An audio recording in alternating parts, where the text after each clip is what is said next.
By now you've certainly forgotten about the 5 loaves that fed the 5,000 with 12 baskets left over, and the 7 loaves that fed the 4,000 and the plenty that remain. But I'm not speaking to you about earthly food. No, I have come to warn you against feeding on the ideas and false teachings of those who market in religion. In vain, such people worship me, teaching as doctrines what are merely the inventions of men. Preoccupied with their own superstitions, they have forgotten the commandments of God. Beware of false teachers who stand before you wearing sheep's clothing. Beneath their guise hides a ravenous wolf. They follow their true master, the evil one, and do what, as he commands them. He was a murderer from the beginning and never told the truth, because there was never truth in him. When he lies, he speaks in character, or he is a liar and the father of lies. To those who set themselves up to be your judges, I say, judgment upon you, false teachers, hypocrites, you who will never enter the kingdom of heaven, bar the very way to those who long to go in. You travel across land and sea to gain one proselyte, and when that person is won, you make them 2 times more the child of hell than you are yourselves. Do you not merit great damnation? You steal from the poor and the widows, and then, to conceal your true intentions, you make long, pious prayers. You decree the temple is unimportant. What is important is the treasury of the temple, but which is greater, the gold in the treasury or the temple that sanctifies the gold?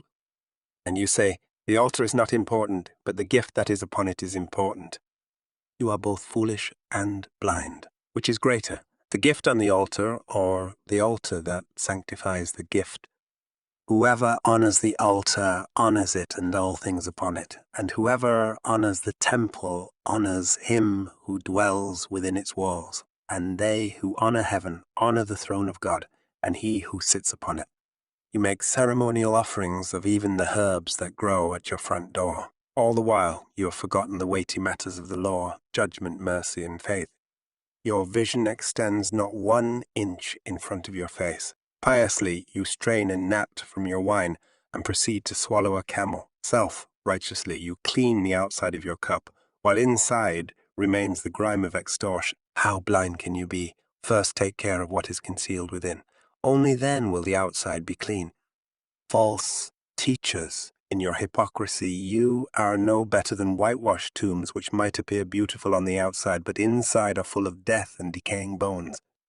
You may impress people by your superficial demonstrations of virtue, but inside you are consumed with hypocrisy and have fallen short of the truth. How can you believe who live only for your colleagues' praise, never seeking the honor that comes from God alone? You build monuments to the prophets and place flowers at the tombs of the righteous and say, if we had lived in the days of our ancestors, we would never have allowed their innocent blood to be shed. Be witness to your own inconsistency. You are the descendants of those who killed the prophets and have surpassed even their wicked acts. Snakes, generation of vipers, how will you escape the condemnation of eternal judgment? Behold, in the days to come, I will send you prophets and wise men and teachers. Even these you will kill and crucify. Yes, even these you will persecute and pursue to the ends of the earth. Such hypocrisy. Isaiah was right when he prophesied of you. They approach me with their mouths and honor me with their lips, but their hearts are far from me. You justify yourselves before your congregations, but God knows the evil intentions of your hearts. For that which is highly esteemed by men is repulsive in the sight of God. Take heed. Many will come from the east and west and enter joyfully the kingdom of heaven. But many who should have come in will be banished instead to the darkness outside. Be forewarned. Unless your righteousness exceeds the pseudo-righteousness of the religious, you will not set foot inside the kingdom of heaven.